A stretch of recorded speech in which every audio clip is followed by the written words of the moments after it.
नाज़रीन आदाब।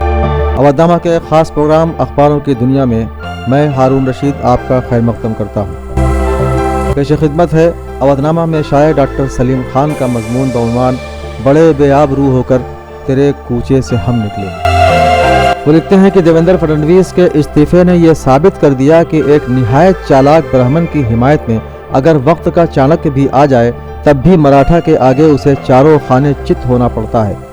महाराष्ट्र में अमित शाह को जहां शरद पवार ने पटखनी दी, वहीं अजीत पवार ने देवेंद्र फडणवीस के कान काट लिए। इस कामयाबी में उन मुस्लिम राय दहिंदगान का भी हिस्सा है जिन्होंने बेशतर मकामात पर वंचित अघाड़ी को ठुकरा कर कांग्रेस या एनसीपी का साथ दिया। वो अगर अपना वोट अम्बेडकर के सिलेंडर की आग में झोंक देते तो कमल आसानी से खिल जाता। इस खेल में देवेंद्र फडणवीस की सबसे बड़ी गलती वंचित अघाड़ी को MIM से अलग करने की थी। इसलिए फडणवीस की ये रुसवाई उनके अपने हाथों की कमाई है जिसकी उन्हें मुतलक ज़रूरत नहीं थी। फडणवीस इस गलती के बावजूद शिवसेना के साथ इंतखाब लड़कर वाज़ेह अक्सरियत हासिल कर चुके थे। उनको तो सिर्फ ये करना था कि अपनी हामी जमात को एहतराम के साथ बुलाते, उसके मुतालिबात पर गौर करते, उनमें से जो नाजायज़ होता उसको समझा बुझा कर वापस लेने के लिए कहते और माकूल मुतालिबात को कबूल करके हुकूमत बनाते।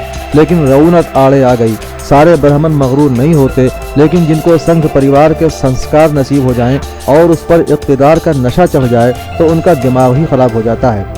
फडणवीस के साथ यही हुआ और गालिब का ये मशहूर शेर उन पर सादिक आया कि निकलना खुल्द से आदम का सुनते आए हैं, लेकिन बड़े बेआब रूह होकर तेरे कूचे से हम निकले।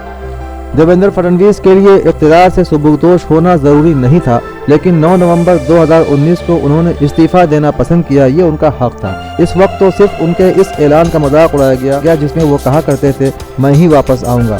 इसके बाद उन्होंने ये रवैया अख्तियार किया कि मैं हरगिज़ नहीं जाऊँगा और इक़्तिदार से चिमटे रहने की खातिर वो तमाशे किए कि अपने साथ वज़ीर आज़म और वज़ीर दाखिला को भी ज़िल्लत और रुसवाई के गहरी खाई में ढकेल दिया। अब ये लोग कितना भी ऊंचा राम मंदिर बना लें, इससे उभर नहीं सकते। मरकज़ी हुकूमत सुप्रीम कोर्ट के मुंसिफिन पर दबाव बनाने में और उन्हें ब्लैकमेल करने में तो कामयाब हो गई, लेकिन NCP और शिवसेना के अरकान असम्बली के साथ ये हर बार नाकाम रहा। इस मौके पर अगर सुप्रीम कोर्ट के जजों का उन बदउनवान सियासतदानों से मुवाजना किया जाए तो अदालत के मुकाबले सियासत का पलड़ा भारी नज़र आता है।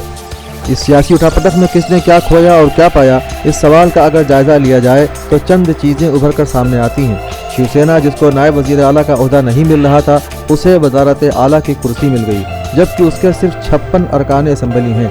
इस तरह देखा जाए तो सबसे ज़्यादा फ़ायदे में वही रही।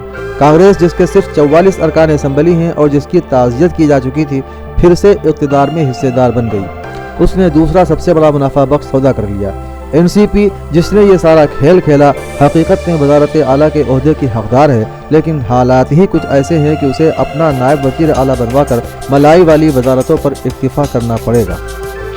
अजीत पवार के साथ हुकूमत साजी के बाद वो कभी भी शिवसेना को इब्नुल वक्त नहीं कह पाएंगे। अजीत पवार की घर वापसी के बाद फडणवीस की ये हालत हो गई कि न खुदा ही मिला न विसाले सनम, न इधर के रहे न उधर के रहे।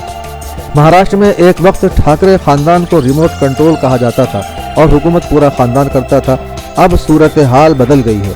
ठाकरे खानदान का चश्मचराग अब हुकूमत करेगा और रिमोट कंट्रोल पवार खानदान के हाथ में होगा। उस हुकूमत का वज़ीर आला अगर उद्धव ठाकरे हो, तब भी शरद पवार को यह क्रेडिट मिलेगा कि उन्होंने BJP से उसका पार्टनर तोड़ा, शिवसेना की पेशानी से हिंदुत्व का कलंक मिटाया, जिसका सबूत महाशिव अघाड़ी का नाम बदलकर महाविकास अघाड़ी रखना है। कांग्रेस की हिमायत हासिल करके BJP को इक़्तिदार में आने से रोका। पिछले 6 बरसों में अमित शाह अपनी लाख कोशिश के बावजूद सिर्फ 10 सूबों में अपने बल पर हुकूमत कायम करने में कामयाब हुए, उसमें 2 कम हो गईं। हरियाणा में मखलूत हुकूमत बनानी पड़ी और महाराष्ट्र में तो वो भी नहीं बन सकी। उसके बावजूद जो लोग ये कहते फिरते हैं कि मुल्क में शाह की मर्जी के खिलाफ पत्ता भी नहीं हिलता, तो ऐसे भक्तों का इलाज लुक़मान हकीम के पास भी नहीं है।